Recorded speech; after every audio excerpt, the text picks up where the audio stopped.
All right, here we go. This is going to be our artist for our homemade silhouettes. And we're going to cut them out of cardboard, and we hope they are taking the shape of a pigeon, and we'll use them on a pigeon hunt a little bit later.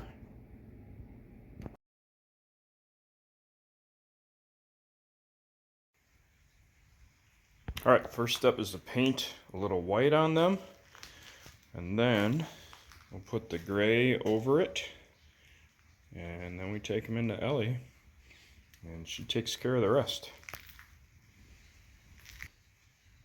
All right, that's what it looks like with the gray on them. And then obviously everything else gets touched up once we bring it inside and Ellie does her work.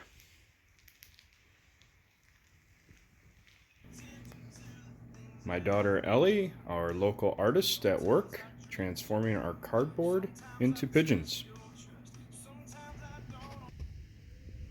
And here is our finished product. We have one albino pigeon and one regular rock pigeon.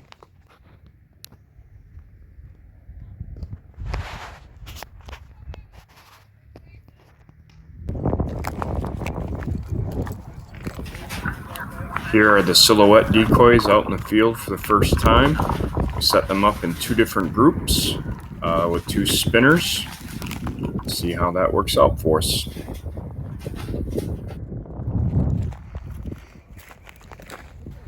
All right, camoing up the blind here for a pigeon hunt.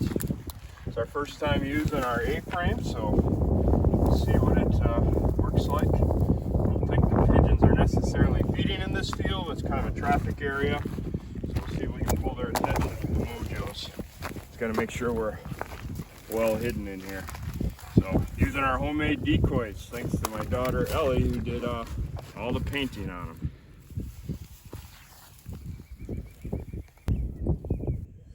All right, here's our decoy spread. First spot didn't really pan out. This spot's got a whole bunch of corn laying on the ground here. So we set up two kind of groups feeding in here. And we got our A-frame tucked up against the tree line there. Moved our trucks down there a little ways. And out there we can watch all kinds of geese and swans. All right, we'll see what happens. You were talking about that tungsten. Yeah. And then what's that other stuff that if this solo job comes in, we're going to smoke it? Yeah.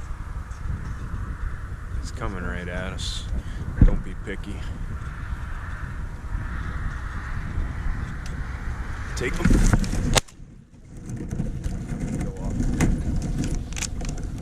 Oh, I forgot to load it. Here it comes.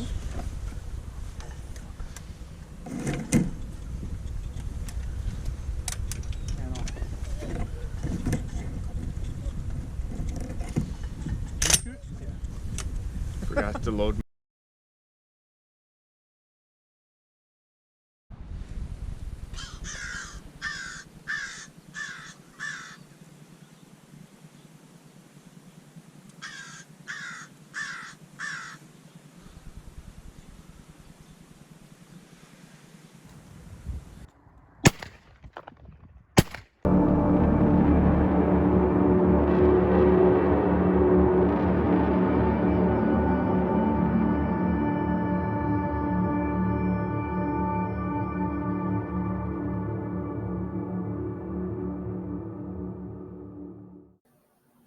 I found these plans on the National Audubon Society website. We did modify them slightly, and we did not use cypress, but instead used pine, as that seemed to be a little more available here. And then we sprayed it with a poly afterwards to try to make it last a little bit longer. All right, making some wood duck houses. I'm going to try to get them out here before the birds get back and start nesting. So got some plans online, and now we're just cutting up the boards and getting them ready to go. The plans we included here are a wood duck house with a side hinge to open and check. We actually built one with a top hinge, but I would highly recommend using a side hinge. All right, clipping apart an old wire filter here, and we're going to try to unroll this, and we'll attach it on the inside so the birds have something to walk up so they can get out of the nest. So we might need just a little bit more here, but probably not too much. Once you have all your pre-cut pieces, make sure you assemble them in the proper order. That way all the dimensions will work out and the pieces will fit together. You'll kind of see how it is shown here in the example, and then our picture as well.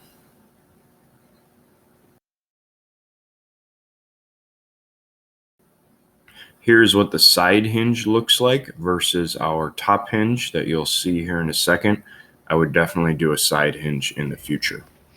All right, just filled our wood duck house here with some filling grass and complete with hinges. Should be ready to go.